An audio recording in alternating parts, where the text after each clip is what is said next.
어른들은 누구나 처음에는 어린아이였습니다. 그러나 그것을 기억하는 어른은 많지 않습니다. 이미 어른이 되어서 살고 보니 어린 시절을 잊어버렸습니다. 그래서 어른의 생각으로 아이들을 봅니다. 그것이 실수가 되는 것입니다. 이에 오늘 놓치지 말아야 할 몇 가지 어린이 주일에 우리에게 주시는 말씀을 듣고자 합니다. 하나는 자녀는 하나님의 특별한 자녀라는 사실을 잊지 말아야 합니다. 내 자녀가 되기 전에 하나님의 자녀라는 사실을 잊지 말아야 한다는 것입니다. 특별한 존재로서 지음받은 존재, 말라기서 3장 17절에 이르기를 만군의 여호와가 이르노라 나는 내가 정한 날에 그들을 나의 특별한 소유로 삼을 것이요 특별한 소유로 삼을 것이요 또 사람이 자기를 섬기는 아들을 아낌같이 내가 그들을 아끼리니. 특별한 소유로 삼는데 아버지가 아들을 아낀같이 그렇게 내가 아끼겠다. 그리고 이에 더하여 이것을 완성한 말씀이 요한복음 1장 12절에 있죠. 뭐죠?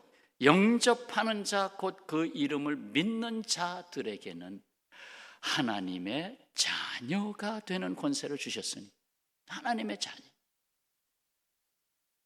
18세기는 민중을 발견한 세기요 19세기는 여자를 발견한 세기요 20세기는 어린이를 발견한 세기라고 말한 이가 있습니다. 그러나 예수님은 그보다 앞서 2000년 전에 사람의 수에도 들지 못했던 어린이를 존귀히 여기고 사랑해 주시고 복을 주어야 할 존재로 가르쳐 주셨습니다. 당시 로마 제국만 해도 부모는 자식을 죽일 수가 있었습니다. 그게 법적으로 문제가 되지 않았습니다. 마음대로 버릴 수도 있었습니다. 노예로 팔아버릴 수도 있었습니다. 당시에는 만일 당신이 낳을 아이가 사내 아이라면 기르고 계집 아이라면 버리시오 라고 했고 약하거나 못생긴 아이들은 버린다라고 말을 했습니다. 예수님 당시 성경에 기록하기를 여자와 아이 외에 5,000명이라 했습니다. 곧 여자와 아이는 세 많은 숫자에 들어가지 않았다는 얘기입니다. 그만큼 존재감을 찾을 수 없었던 아이들. 그런데 예수님은 자기에게 오는 아이들을 가리키면서 천국이 이런 자의 것이다 라고 했습니다. 획기적인 말씀이죠. 획기적인 말씀이에요. 부모는 이 생각을 기억하고 있어야 합니다. 내 자녀 이전에 하나님의 자녀라는 사실, 나를 거쳐서 태어났지만 나로부터 온 것이 아니라는 것, 하나님으로부터 왔다는 것입니다. 내 소유라면 내 마음대로 해도 되겠지만 하나님의 자녀이기 때문에 더욱 소중하게 길러야 하는 것입니다. 만약에 왕이 다른 나라로 갈 때 부득이 자기 아들, 딸, 왕자와 공주를 다른 사람에게 맡길 수밖에 없었어요. 그러면 그 맡은 자가 이것은 왕의 아들이다, 이건 왕의 딸이다, 얼마나 신경 써서 기르겠습니까? 감기 하나라도 걸리지 않게 하려고, 넘어지지 않게 하려고, 음식 하나라도 얼마나 신경 쓰겠습니까? 하물며 왕보다 더 크고 위대하신 왕의 왕 되신 아버지 하나님께서 각 가정에 자녀를 선물로 주셨습니다. 그리고 하나님의 원하시는 방향으로 양육하기를 원하셨습니다.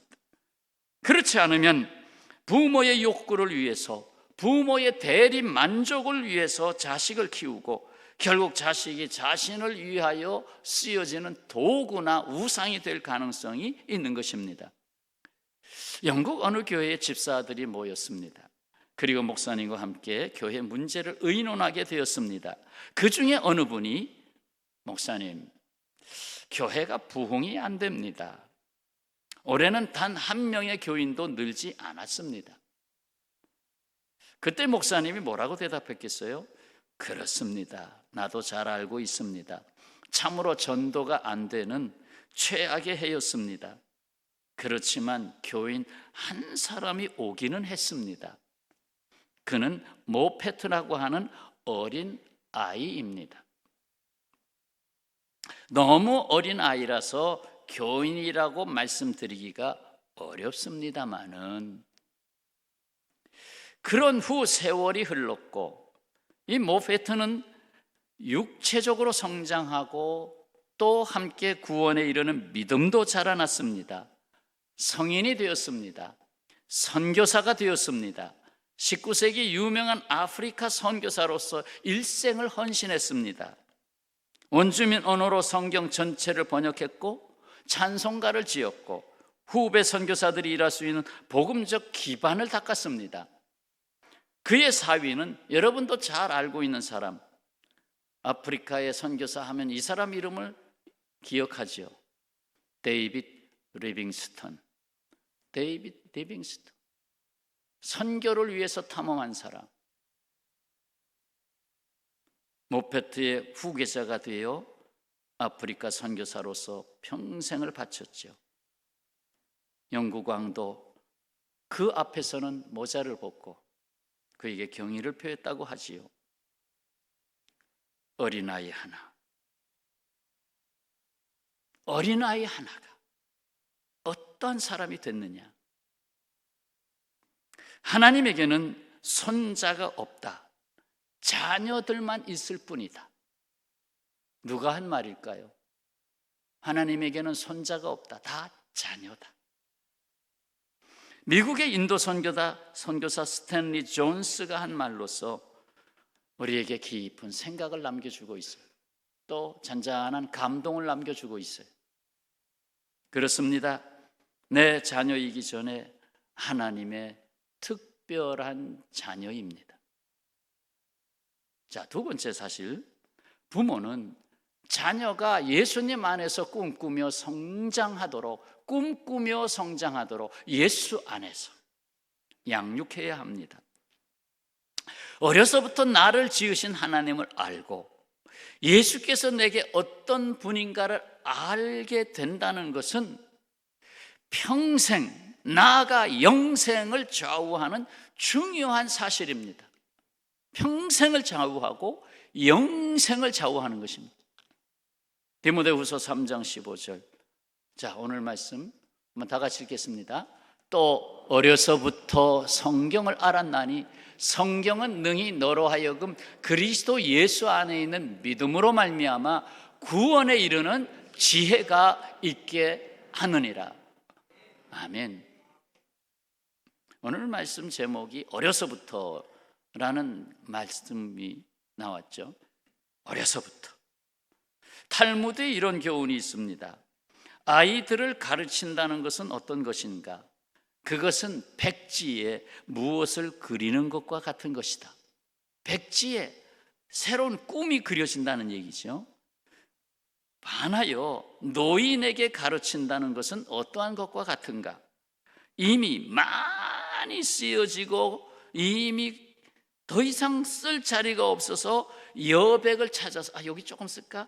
여백을 찾아서 간신히 작은 글씨로 써놓을 수 있는 것, 이것이 노인에게 가르치는 것이다. 그러나 어린아이는 백지다. 백지와 같다. 백지다. 그렇습니다. 어릴 때는 제한 없는 꿈을 꾸고 그 꿈을 어른의 눈으로는 알 수 없는 그림으로 그립니다. 3살짜리, 4살짜리가 뭔가 크레파스로 찍찍찍찍 그렸어요. 이게 엄마 얼굴이야? 응? 그런데 도무지 사람 얼굴로는 나타나지 않습니다. 그러나 거기에는 그 어린아이의 꿈의 세계가 있어요. 자녀를 양육한다는 것은 부모의 생각을 주입하는 것일까요? 그렇지 않습니다. 다시금 하나님의 자녀임을 기억합니다. 자녀는 하나님의 존귀한 자입니다. 하나님께서 그에게 소원을 주시고 함께 계획하시고 행하십니다. 그래서 이사야서 32장 8절 말씀에 존귀한 자는 존귀한 일을 계획하나니 그는 항상 존귀한 일에 서리라. 누가 존귀한 자예요? 하나님의 자녀. 존귀한 일은 누가 계획했어요? 하나님이 그 안에서 계획하나니. 그는 존귀한 일, 누구의 일이에요? 하나님이 원하시는 일에 서리라.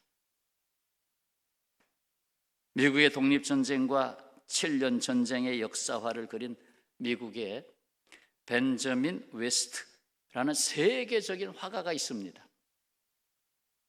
그는 자기의 어린 시절을 이렇게 회상했습니다. 하루는 부모님이 외출을 했습니다.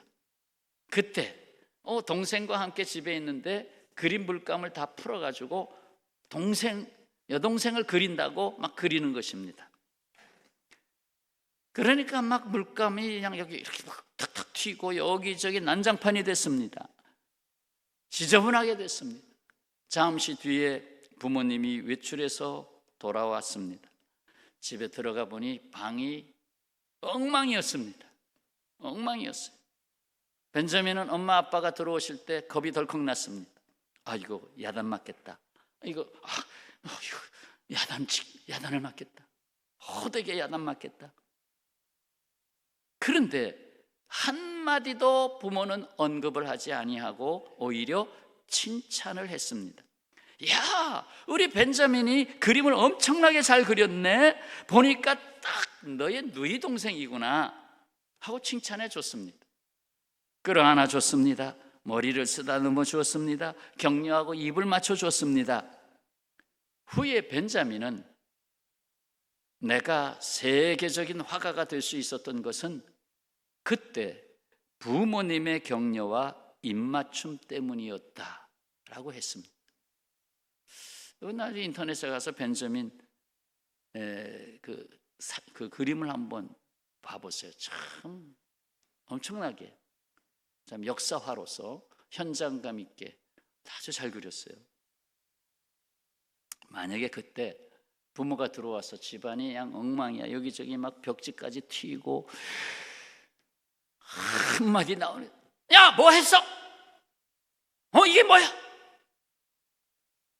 하면서 야단을 쳤다고 생각해 보세요. 그러면 이 벤저민의 꿈은 그 자리에서 뭉개지는 겁니다.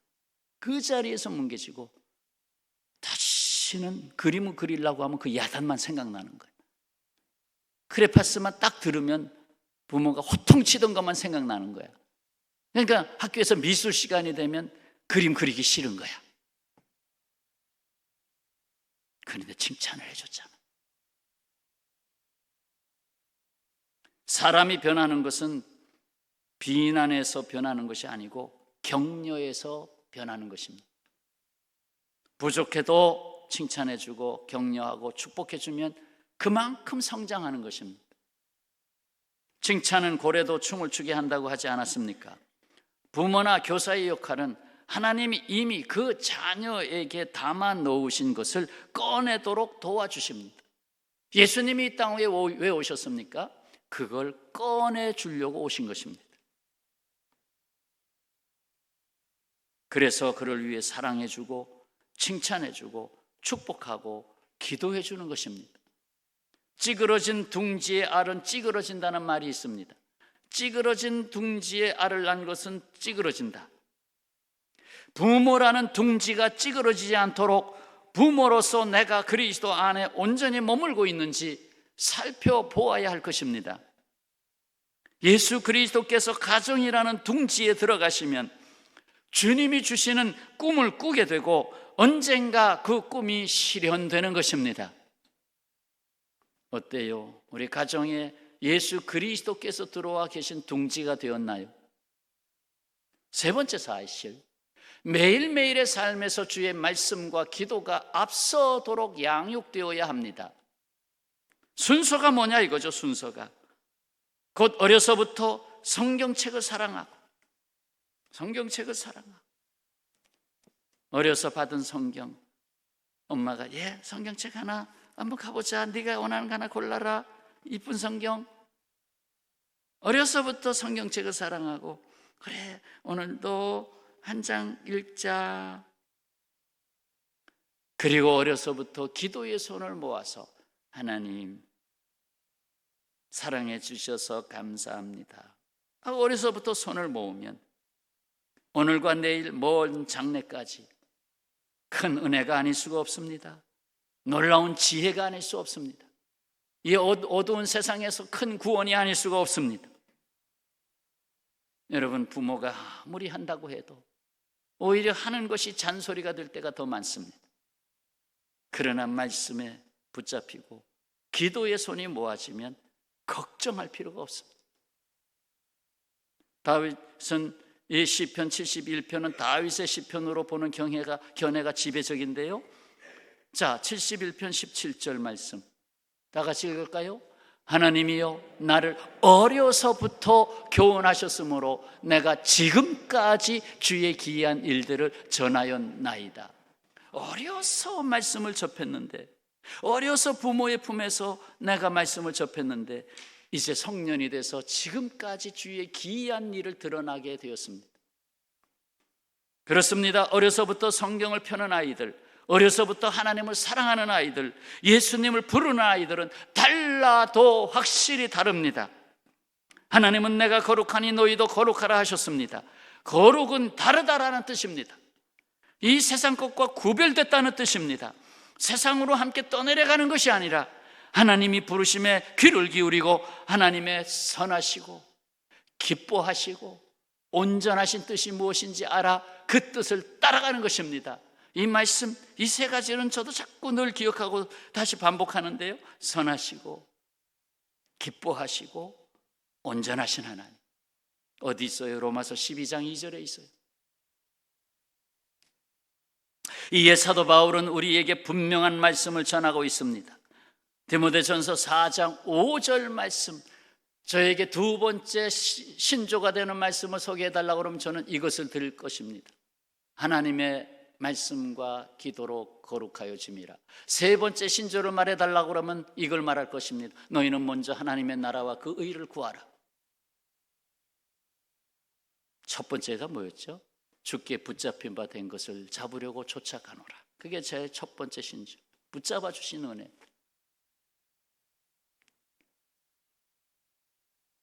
우리 교회의 말씀과 기도로 제가 그동안 쭉 해왔어요. 크게 뛰어난 것은 없어도 전광판에는 다른 말보다도 그래도 하나님의 말씀으로 내보낼라. 무슨 행사가 있습니다. 홍보도 할 수 있겠지만 그래도 말씀이 더 낫다.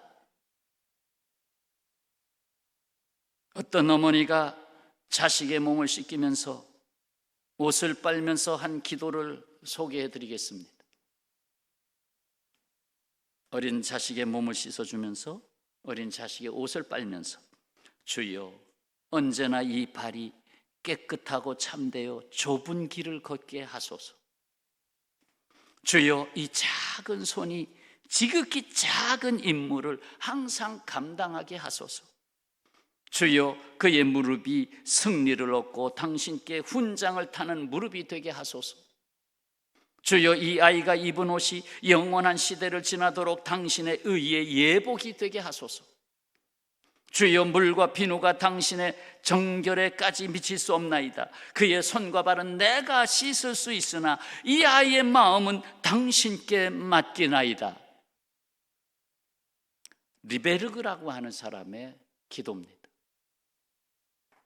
그런데 부모 대부분은 어떻습니까? 이에 미치지 못하죠. 이런 기도 하나요? 아이의 옷을 빨면서 주님 이 옷을 입을 때 의의 예복으로 입혀주옵소서. 이런 기도 하나요? 아이고 옷 하나 새로 사줘야 되겠네. 예를 들어요. 시험 기간이 왔습니다. 자녀들과 함께 식사 기도를 합니다. 기도하자. 하나님, 제 자식이 이번 시험에서 우수한 성적을 얻고 이번에는 1등을 해서 모 대학에 들어갈 수 있게 해주십시오. 뭐 틀린 기도인가요? 근데 미치지 못하는 기도입니다. 누구나가 다 1등이고 누구나가 다 판검사고 누구나가 다 의사고 누구나가 다 대통령 되고 이런 식으로, 이것은 기도가 아닙니다. 너 2등 했지, 이번엔 꼭 1등 해. 꼭 1등 해, 이번에는. 이거 소원이 아닙니다. 하나님께서 자녀에게 주신 달란트가 있습니다. 그것을 찾아서 교육시키는 것이 부모의 역할입니다. 자녀가 갖고 있는 잠재력, 달란트를 뽑아내는 것입니다. 하나님께 기도하면 부모는 그것을 빨리 발견할 수 있습니다. 하나님은 그에게 복이 될 수 있는 달란트를 주셨습니다. 그것을 찾아서 교육하면 받은 달란트니까 아이가 성장해 가면서 즐거워합니다. 누구는 예서 수학을 좋아하는 달란트가 있어요. 그러면 수학 쪽으로 길러주면 막 즐겁게 수학 공부를 합니다. 그러면서 능률이 올라가죠. 다른 사람과 더불어 행복하게 살죠. 하나님 앞에 쓰이는 사람이 되죠. 다른 사람을 복되게 하는 사람이 되죠. 유대인들은 학교에 가서 공부를 할 때 오전에는 토라를 공부합니다. 토라는 율법서죠. 창세기, 출애굽기, 레위기, 민수기, 신명기 5권, 이 5권을 율법서라고 하는데 이것을 오전에 공부합니다. 그리고 점심을 먹고 오후에 국어, 영어, 수학 등 일반 과목을 공부합니다. 그런데도 하나님의 말씀대로 사니까 세계에서 무시할 수 없는 민족이 됐습니다. 그들이 세운 대학 가운데 히브리 대학은 세계 10위권 안에 들어있는 유명한 대학입니다. 유대인이 2023년까지 전체 1900년 초부터 노벨상을 받은 사람의 숫자가 965명이 받았어요. 965명이 노벨상을 받았는데 그 중에 놀랍게도 유대인이 받은 숫자가 몇 명? 50명이다, 100명이다. 놀랍게도 214명이었어요. 유대인의 인구가 전 세계 인구의 0.2%밖에 안 되는데 1000명이 있으면 2명이 유대인 정도 되나요? 계산하면 그밖에 안 되는데 어떻게 30%에 가까운 노벨 수상자가 유대인에게서 나오느냐 이거예요. 얼마나 하나님이 그들에게 지혜와 총명을 주셨으면. 다만 안타까운 것은 여전히 구주 예수 그리스도를 영접하지 않고 토라만 붙잡고 살고 있어요. 그래서 유대인들은 여전히 고난을 안고 살고 있습니다. 얼마나 고난을 많이, 히틀러 당시 말할 수도 없고 얼마나 많은 고난을 안고 살고 있습니다. 이제 우리가 어떤 실수를 하고 있는지 자신을 돌아봅니다. 교회에 가는 어린 자녀에게 헌금을 줍니다. 예, 교회 갈 거지? 100원짜리 하나, 둘, 셋 줬어요. 그것도 정성 없이 자 가서 헌금하라. 근데 또 그것이 잘 교육이 안 되면 100원만 내고 200원은 뭘 까먹어 또. 그런데 친구하고 놀고 오겠다고 할 때 친구들에게서 얕잡아 보이면 안 되니까, 그래? 오늘 뭐 저녁까지 먹고 온다고? 알았어 해가지고 1000원짜리 몇 장을 딱 주는 거예요. 그래, 잘 놀고 와. 이 아이가 생각합니다. 하나님은 300원짜리, 내 친구는 3000원짜리. 학교 공부와 숙제에는 철저한 감독과 지도를 하면서 교회 학교 숙제가 있는지 없는지 관심도 가지지 않는다면, 과연 가정 숙제를 뭘 보냈는지 관심도 없다면, 또 학원 시간 빼먹는 것은 왜 놓쳐서 하고 호통을 치면서 교회 출석 빼먹는 것은 아무 말도 하지 않는다면 자녀들의 생각에 어떤 하나님을 믿겠습니까? 텔레비전 앞에서 서너 시간 가는 줄도 모르고 킥킥깨깨거리는데 자녀들과 함께 성경 말씀 읽는데 10분도 할애하지 못하는 것은 현실 탓으로만 돌려야 하는 일입니까? 많은 부모가 세상적인 교육에는 최선을 다하지만 신앙 교육은 부차적인 것으로 생각하고, 신앙은 자기가 깨어 일어날 때 나중에 어른이 되어서도 얼마든지, 시집가고 장가 가서도 얼마든지 신앙생활할 기회가 있으니까 맡기지 뭐. 그러나 아까 말씀드렸잖아요. 백지에는 꿈을 그릴 수 있지만 노인이 돼서 다 써놓은 것에는 쓸 자리가 없다고. 아주 위험한 생각입니다. 나중에 커서 네가 알아서 알겠지. 그것은 그 인생을 하나님으로부터 받은 책임을 완전히 내팽개치는. 큰 나무는 휘어지지 않습니다. 다시 돌아오기가 쉽지 않습니다. 5대째 목회자 집안에서 태어난 존 메가더 목사가 신학대학교 또 총장까지 하신 분인데, 이 존 메가더 목사가 이런 말을 했어요. 어머니로서 세상을 바꿀 수 있는 가장 큰 기회는, 세상을 바꿀 수 있는 가장 큰 기회, 어머니가 세상을 좀 바꾸고 싶어요. 왜? 이 아이들이 커서 살아야 될 세상이니까. 가장 큰 기회는 경건한 아들, 딸들을 양육하는 것입니다. 경건한 아들, 딸로 양육하는 것입니다.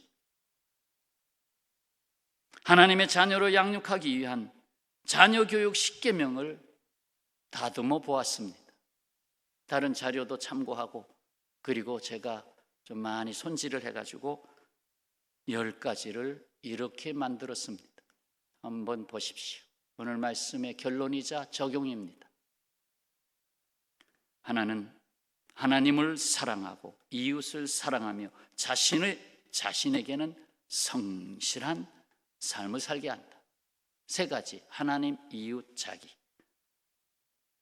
2번째, 자녀와 함께 주의를 구별하며 하나님의 특별한 자녀로서 자존감을 느끼도록 신앙으로 양육한다.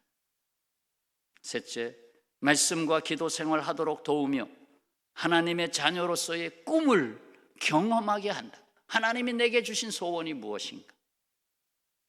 4째, 자녀를 위한 기도문과 좌우명이 되는 성경 말씀을 걸어 알게 한다. 그래서 거실에도 아이 방에도 액자를 만들어서 기도문도 걸어놓고 성경 말씀 좌우명도 걸어놓고, 하나님을 경외하는 것이 지혜의 근본이다. 그것도 걸어놓고.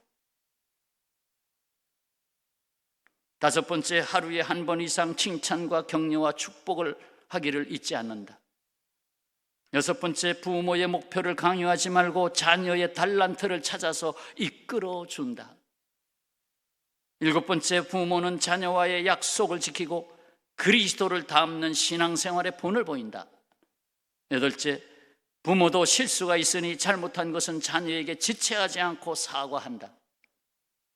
9번째, 자녀를 무시하여 하나님의 자녀로서의 자존감을 잃게 하는 언행을 삼간다. 하나님의 자녀라는 자존감을 잃으면 모든 게 무너져요. 그리고 이기적인 인간이 되어버리죠. 10번째, 마지막, 자녀들과 함께 시간을 가지고 문제와 고민을 들어주는 친구가 된다. 자, 마지막 한 줄, 나는, 다 같이 읽겠습니다. 나는 이것을 실천하기에 지금도 늦지 않았다. 지금도 늦지 않았다. 기도하겠습니다.